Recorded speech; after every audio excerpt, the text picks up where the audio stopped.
সর্বপ্রথম ইয়াজিদি এবং মুনাফিকদের চর ভারতবর্ষে চলে আসে এবং তাদের সোহবতে তাদের আসরে সে ভূত যখন ভারতবর্ষের কিছু আলেমের কাঁধে সওয়ার হলো, এমন কিছু কিতাব লেখা হলো যেসব কিতাবে ঈমান থাকে না। সৌদি আরব তারা বলে পাঠালো এবং মক্কা মদিনার ইমাম, মক্কা মদিনার যে মুফতি যারা ছিলেন 30 জন গ্র্যান্ড মুফতি, তারা বলে পাঠালো তোমরা তোমাদের আকীদা পরিষ্কার করো, না হলে আমরা কাফের ফতোয়া দিতে বাধ্য হব। তখন ভারতবর্ষের আকাবের দেওবন্দ কাসেম নানতবি, যিনি হাজী ইমদাদুল্লাহ মুহাজির মক্কির খলিফা ছিলেন, 5 জন খলিফা একত্র হয়ে ভারতবর্ষের বড় বড় আলেম দেওবন্দের, তারা খলিল আহমদ সারানপুরি, যিনিও খলিফা হাজী ইমদাদুল্লাহ মুহাজির মক্কির, তাকে দায়িত্ব দিল কিতাব লেখার জন্য যে তুমি তাড়াতাড়ি আমাদের আকীদা লিখে আমাদের জান বাঁচাও। তিনি কিতাব লিখলেন আল মুহান্নাদ আলাল মুফান্নাদ। এই কিতাব লিখে নিজেদের আকীদা লিখলেন। সেটা যদিও আবু সুফিয়ানের কলমা পড়ার মতো হয়ে থাকে হোক, কিন্তু আমরা আমাদের দলিল এভিডেন্স পেয়ে গেছি ওর মধ্যে। তারা কিতাব লিখেছে, সেই কিতাবে মিলাদ মাহফিলকে এবং কিয়ামকে তারা মুস্তাহাব বলেছে, শরীয়ত সম্মত ঈদে মিলাদুন নবীকে মুস্তাহাব বলেছে, এবং তারা সেখানে রাসূল পাক সাল্লাল্লাহু আলাইহি ওয়াসাল্লাম ইলমে গায়েবের খবর দিতে পারেন, আল্লাহ যতটুকু হুজুরকে দেন স্বীকার করেছেন। এই রকম 26টা আকীদার জবাব দিয়ে সৌদি আরব পাঠিয়ে দিয়েছেন এবং তৎকালীন 35 জন আকাবের দেওবন্দ সই করেছেন, সেই সৌদি আরবে পাঠিয়ে দিয়েছেন। সেই কিতাবের বাংলা হয়েছে, সে বাংলা আমার কাছে আছে।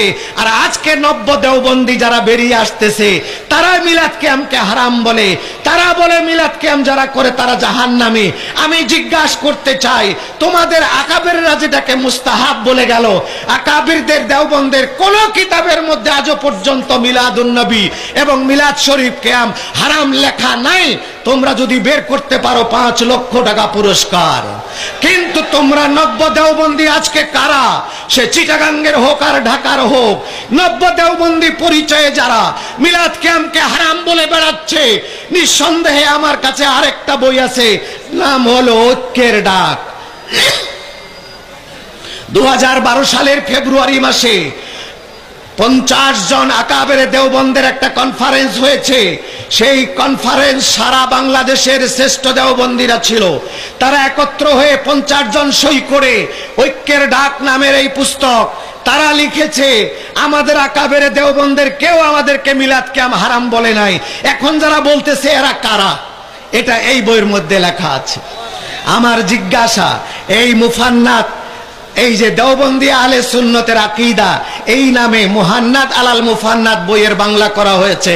এখানে 26টা মতবাদের মধ্যে দেওবন্দের আকাবেরদের মতবাদ মিলাদ কিয়াম জায়েজ আছে, বরং মুস্তাহাব। তারা সেখানে লিখেছে, আজকে কারা এরা দেওবন্দের নাম দিয়ে আমাদেরকে ইহুদিদের দোসর বলে, যারা মিলাদ কিয়াম করে তাদেরকে আবু লাহাবি বলে, মিলাদ কিয়াম যারা করে তাদের পিছনে নামাজ হবে না, এই বক্তৃতা যারা করে বেড়ায়, তারা দেওবন্দের পরিচয়ে যদিও বলে, মূলত তারা ইহুদিদের এজেন্ট বাংলাদেশে প্রবেশ করেছে। মূলত ইহুদি নাসারাদের, তাদের 5 আটা গোলাম, তাদের টাকা খেয়ে, সালাফিদের হাত দিয়ে তাদের টাকা খেয়ে তারা মিলাদ কিয়াম ঈদে মিলাদুন নবীর হারাম ফতোয়া দিয়ে বেড়াচ্ছে।